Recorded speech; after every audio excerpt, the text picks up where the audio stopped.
Hi guys, and welcome to another episode of Kabir Considers. In this video, I'm going to react to why Bill Gates is buying up US farmland. Now, this is a very, very interesting topic. This has only recently been brought to my attention. And I mean, my immediate assumption is because, land is not infinite. There's only a certain amount of land. And I guess from a purely business perspective, it makes sense to buy farmland because you can then either use it to produce food, you can turn it into, residential living areas because, the population seems to just be going up and up and up. And I think I saw somewhere that humanity is projected to reach peak population of 10 billion in 2100, which, that's a 25% increase from now. And I guess, people are going to need places to live. So if you're buying up a lot of farmland, you can then use some of that, to build homes and stuff.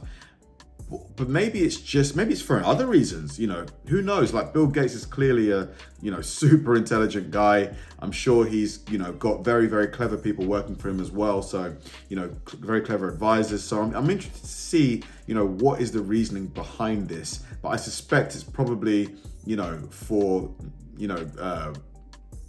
it's probably for profit in some kind of way.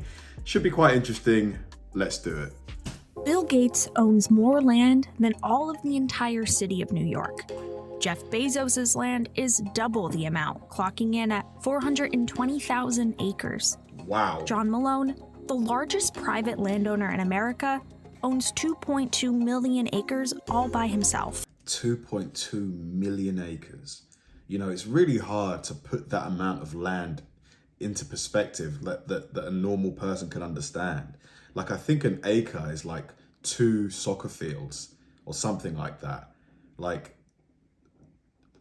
2 million of those. Jeez, man. You could literally have a decent sized country. A landmass slightly smaller than the island of Puerto Rico. Crazy. America is enormous. Yet 100 of the richest and largest private landowners in America own 1.86% of all the land available in the United States. The majority of their land being forests, ranches, and farmland. Some people like myself find farms beautiful and peaceful and a nice place to live. Land is only getting more valuable. In the mid-1990s, farmland was valued at less than $1,500 an acre, adjusted for inflation. By 2020, that number had grown to $3,160 an acre. It's expensive. So if somebody is desiring land, it is primarily people of wealth who can afford it.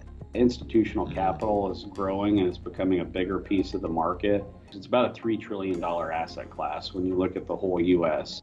However, not everyone is benefiting from the rise in farmland prices. It's going to continue to be harder for farmers, for beginning farmers. Yeah, I think a condition should be put in place where any farmland sold, or at least the majority of it, should be continued to be used for farming purposes to produce food. Because if you suddenly take some farmland, away from, producing food and stuff, food prices will just go up, won't they? Because, supply and demand and stuff like that. Like myself, if prices continue to go up, everything's going up. Land is critical, and it's the center of how we survive and persist as communities and as people. And farmland in the U.S. is something that we don't think about that often. So why are the ultra-wealthy investing in farmland? And what impact will it have on the agricultural industry? In 2020, Bill Gates made headlines for becoming the largest private farmland owner in the U.S. He had accumulated more than 269,000 acres of farmland across 18 states in less than a decade, shielding his purchase by buying up land through shell companies. Why? It's a good economic investment. Of course. That land has always been something that the ultra wealthy people of real means have desired. It has great intrinsic value. Of course, there's just so many things you can do with it. Like, you can do whatever you want. Like, there's just it's just endless possibilities. Beyond that, it is a limited resource. Right. They're not creating any more of it, and in fact, quite the opposite. We lose farmland all the time. In the United States, we're losing farmland at a rate of about 2,000 acres a day. Wow. It is not only more and more important over time, but we have less and less of it. So it's an asset with increasing value. Farmland values began rising in 1988, and except for the single-year declines in 2009 and 2016, values have seen a steady increase over the years.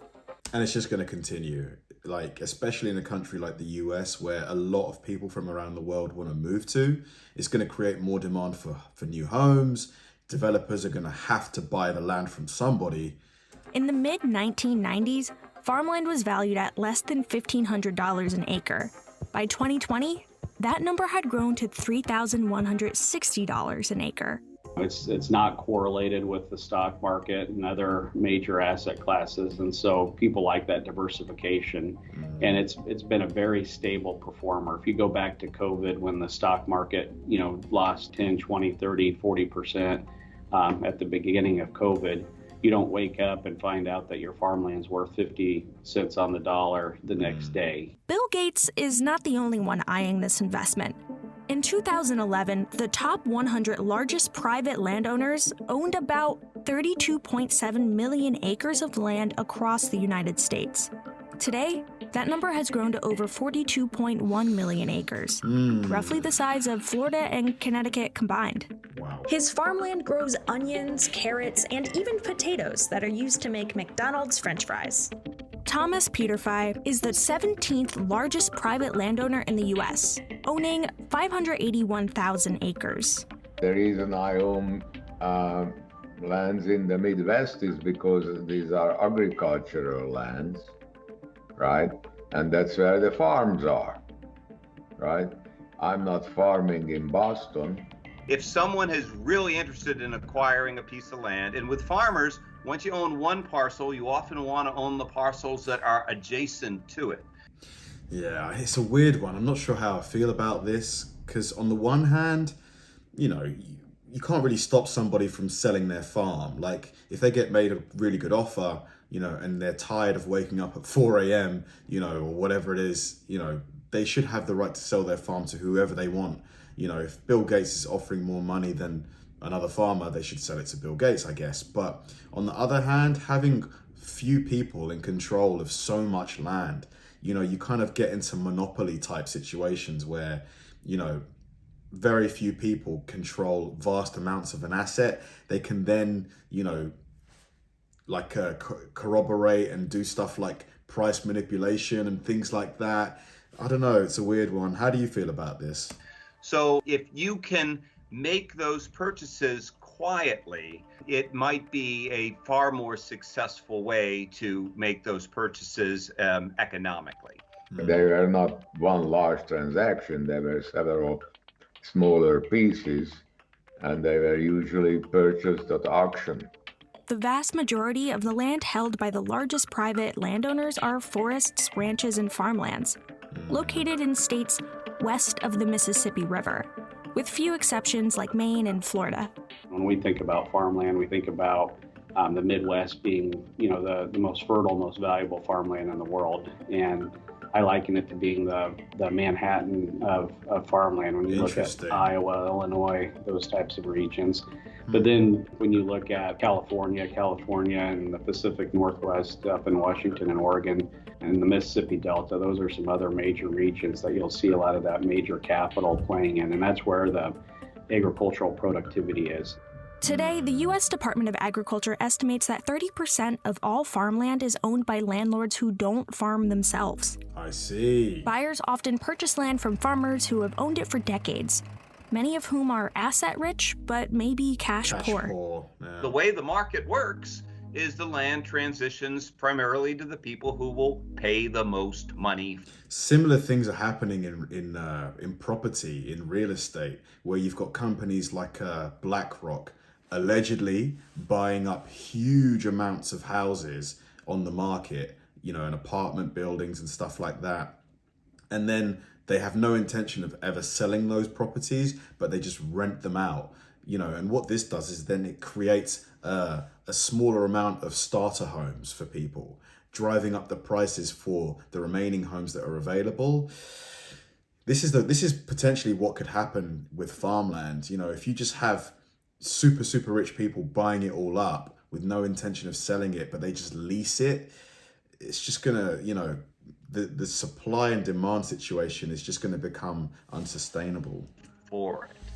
So a lot of farmland gets purchased by non-farmers. I think many farmers would like to see their land remain in agricultural production, would like to sell it to another farmer, but the economic realities for them are typically that they've spent their life farming, their retirement, their equity is all in the land and tied up in selling land. Institutional capital is growing and it's becoming a bigger piece of the market.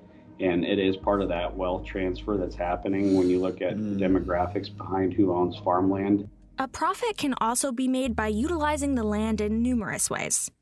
Approximately 39% of the 911 million acres of farmland across the U.S. is rented out to farmers.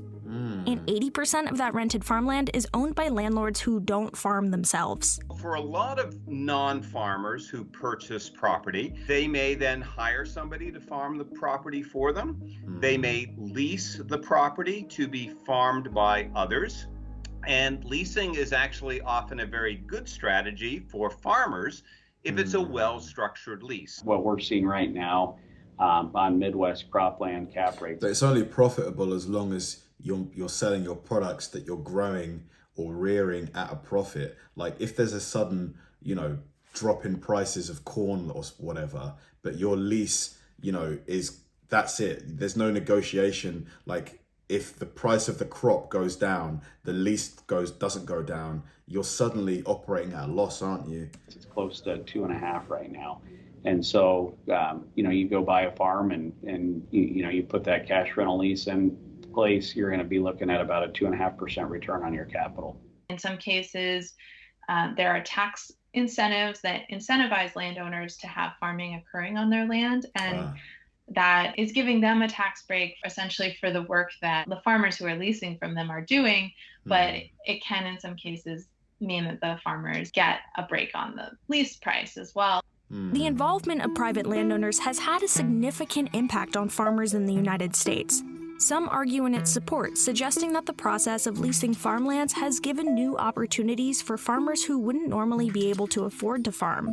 One of the biggest barriers for incoming farmers is the high cost of farmland. Yeah. And one way around that is if you can have a good lease agreement with a landowner, you can farm successfully without having that initial outlay of cost. So the young farmers are just as happy to lease the land. I mean, he would say that because that's what his business is. I mean, he's not going to say farmers would rather own the land, is he? Because whether you are young or old, it's a business, right? The business of farming is becoming more and more specialized. There are the people who concern themselves with what to plant. There are the people who do the planting, who own the machines and work the machines. And then there are the people that market the produce. So in efficient farming, it's not one person that's doing the whole thing. Those who are against the idea worry that new farmers can't compete with the likes of Bill Gates when it comes to acquiring land. People are swooping in that don't even live in this community and land grabbing. They can live in California and be able to purchase property here in our city just like that. But somebody that lives here, that works here, that cuts the grass next door because that lot hasn't been cut in a year, that picks up the trash on the streets. They attempt to purchase property, and they have to go through hoops and hoops and hoops. With increasing competition on land and increasing values of land, it really puts farmers in a challenging position because they are not competing against individuals with the same income as them. I pursued the purchase of a 10-acre farm here in urban Louisville a year ago this month. And the owners asked for $1.75 million, right, for the property. In urban Louisville, Kentucky, $1.75 million, right, for 10 acres. I couldn't afford that, you know. Yeah, that sounds like a lot, doesn't it, for just 10 acres? But a developer swoops right in and is able to take that offer, you know, that opportunity right out from under me because they could. And while leasing might sound like a good idea on paper, it often puts farmers in a tricky spot. The problem with leasing is that it really doesn't give farmers the long-term security that they need to invest in their business. If someone is saying, well, we're going to sell the land now, you have the option to stay or you could leave, that can put farmers in a really tricky spot. Absolutely. There's no certainty unless you sign like a 100-year lease with, you know, super protected break clauses. Like, for example, if the landlord decides to sell within that 100 years, they then have to pay you a massive settlement, you know. But even then, it's just, you're not going to have complete peace of mind, you know, that you own the land, it's yours, nobody can take it away from you.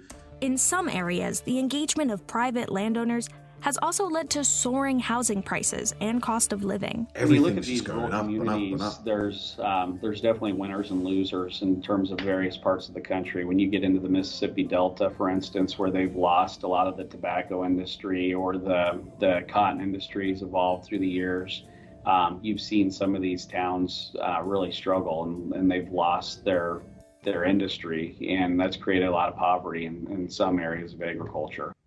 The jury is out on whether private landowners are a force for good or bad for agriculture.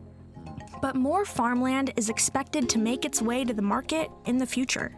When you look at the demographics around who owns land, it's impractical to think that farmers are going to buy every acre that transitions over the next 20 years. We think in some form or fashion, about 50% of the farmland in the U.S. will turn over the next 25 years. 50%? At this time, I would say that the jury is out on whether or not large purchases by the ultra wealthy is a good or a bad thing. Of course the jury is out. You're not going to see the bad effects until maybe 10, 20 years down the line. But then it's going to be too late because they'll own so much of it and you'll have no way of stopping it. But I honestly do believe that having large land owners with the ability to look long-term at the land and do what's right by the land and maybe be in a position to, say, lease the land to incoming farmers at affordable rates, that could all be positive.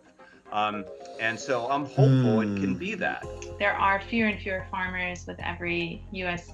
ag census, and there are a slight increase in the number of young farmers, but really at this point not enough to replace the farmers who are leaving the industry. So we need more young farmers, and we really need to support them by making access to land possible. That's super interesting video. I'm not sure whether it's just the inner cynic in me that, you know, immediately assumes it's for nefarious reasons, but I just don't think, you know, maybe it's because I used to work, like before I started this channel, I used to work for the Competition and Market Authority. It's basically the UK government body that investigates transactions like mergers and acquisitions, and we try and prevent like monopolies from happening. And, you know, scenarios like this, you typically do not see negative effects until, you know, 10, 20 years down the line, where, you know, huge amounts of something are held by few individuals, and then, you know, if any, for whatever reason, they can then sort of like work together to drive the price up, for example. Like if they all, you know, sign an agreement with each other to say that they are not going to lease land to any farmers below X price, and they control, let's say, 40% of the land, you know, people that want to lease from these people are going to have to pay that, which might make it unaffordable for farmers, which will then, you know, decrease the amount of US produced food and crops and stuff like that, meaning that the US will then have to import more stuff. And, you know, it just has a lot of, it's like a lot of domino effects. But, you know, this is the thing. We don't know. We don't know what the future holds. Perhaps, you know, these large landowners will operate in, you know, in a good moral fashion where they keep their leases affordable. That's the key here. You know, charge rates that people can comfortably pay. Because to be honest, even like if I was a farmer, I would much rather, if I could, just buy the land, just to have that ultimate peace of mind that if anything goes wrong, worst case scenario, I've got an asset that's mine that I can sell or borrow against or whatever. But if you can't do that, I guess the next best thing is making sure the price that you're paying to lease the land is comfortable enough that if the price that you can sell your produce takes a hit, you're not going to be in the red immediately. You know, that's the key here. Let me know your guys' thoughts. I'm really interested. Thanks for watching, guys, and I'll see you in the next one.